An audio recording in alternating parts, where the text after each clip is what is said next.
Hey YouTube, this is Peter with Stuff Attic, and today I'm going to look at my favorite fighting game controller, the Hori Fighting Commander.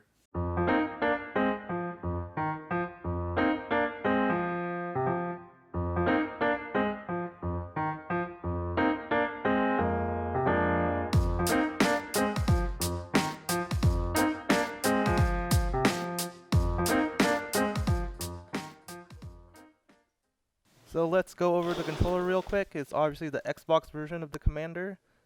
You have your select, Xbox, and start button, assign player button, switch to switch between digital pad mode and left stick mode for the D-pad itself, your X, Y, and right button, A, B, and right trigger button on the face, your player indicator LEDs. On the bottom, you have a mode switch to switch between Xbox 360 and Xbox One modes. Then you have on your shoulder your left shoulder button and your right shoulder button and your left button and your left trigger.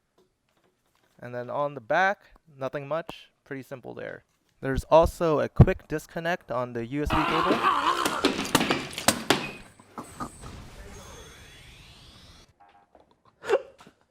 in case you rage quit.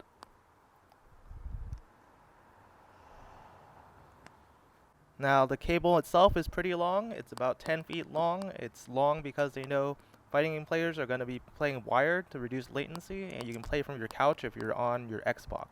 So why is this controller specific for fighting games? What makes it good for a fighting game at all? Well, fighting games are optimized and originally developed for arcade cabinets most of the time. Not every game, like Smash is probably not. And on an arcade cabinet, you have 6 to 8 face buttons. So that's usually 3 punch buttons and 3 kick buttons, and then generally 2 more buttons that allow you to do a shortcut move. So the shortcuts are usually hitting all 3 punches at once or hitting all 3 kicks at once. Now on your regular controller, like here's an NVIDIA Shield controller, you only have 4 face buttons. So you're actually down 4 buttons that generally have to be on the face. Now you can put 2 of the buttons that you're missing on right button and right trigger, which is not so bad for doing the combos and stuff. But when you have to put buttons on your left button and your left trigger, that gets kind of complicated because you're usually doing complex motions and a lot of motions on the D-pad. And trying to hit these buttons and do the motions with the same hand gets pretty awkward pretty fast.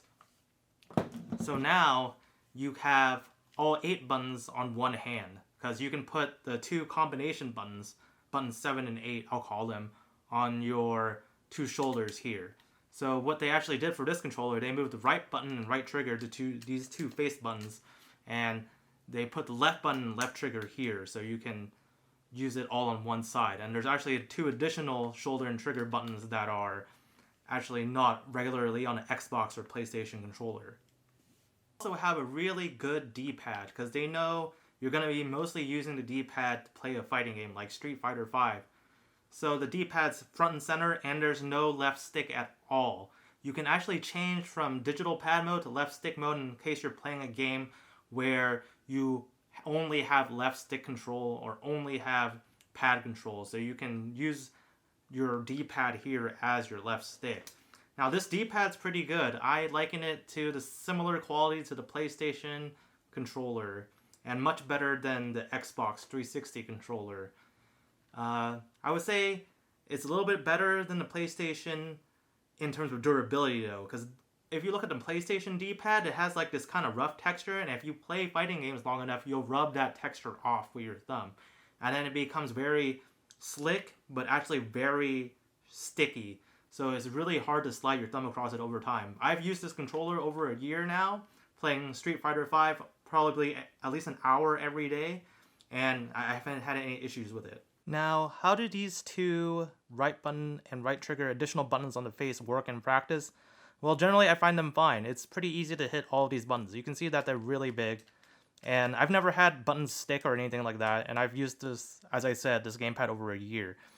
But the one thing I don't like is that although it's nice that they're big, so they're easy to see and easy to hit in theory, The problem is these two buttons are really close to your hand. So when you're holding it tight like this and you're trying to do combos and you're in the heat of the match, you have to pull your thumb, and I have like a medium average size hand. You have to pull your thumb really close to your hand and kind of torque it to hit, especially this button here. So when you're playing and not looking at the controller, what happens is that you do one of these. It's easy to do that. So you hit between them, or you hit this one instead of that one. What I would like to see them do is make these buttons just smaller and move all of them further to the left. So you can see this is kind of my target zone, and I can fit 6 buttons in the target zone from here to here. But instead they put them really close to my hand here, so it's not as ergonomic as it could be. Where if they made the buttons smaller, they could move them all to the left a little bit. And I think that would be a lot better. So is the Hori gamepad worth the $40-some you can buy it for on Amazon? Yeah, I think so. It definitely makes the game more friendly for a pad player because of the extra face buttons, even though sometimes they're a little bit unergonomic to press. But they're still way more ergonomic than using a regular Xbox or PlayStation controller.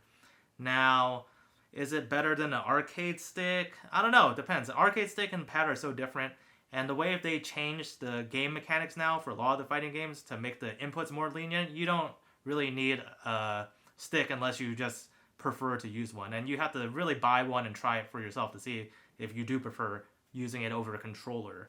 The only thing I would be wary of in terms of buying this controller is the build quality is only okay. And that I used to have one of these before, this is actually my replacement one, is that if you tug on this, and I don't mean like rage quit kind of way, I don't think the strain relief inside here is very adequate.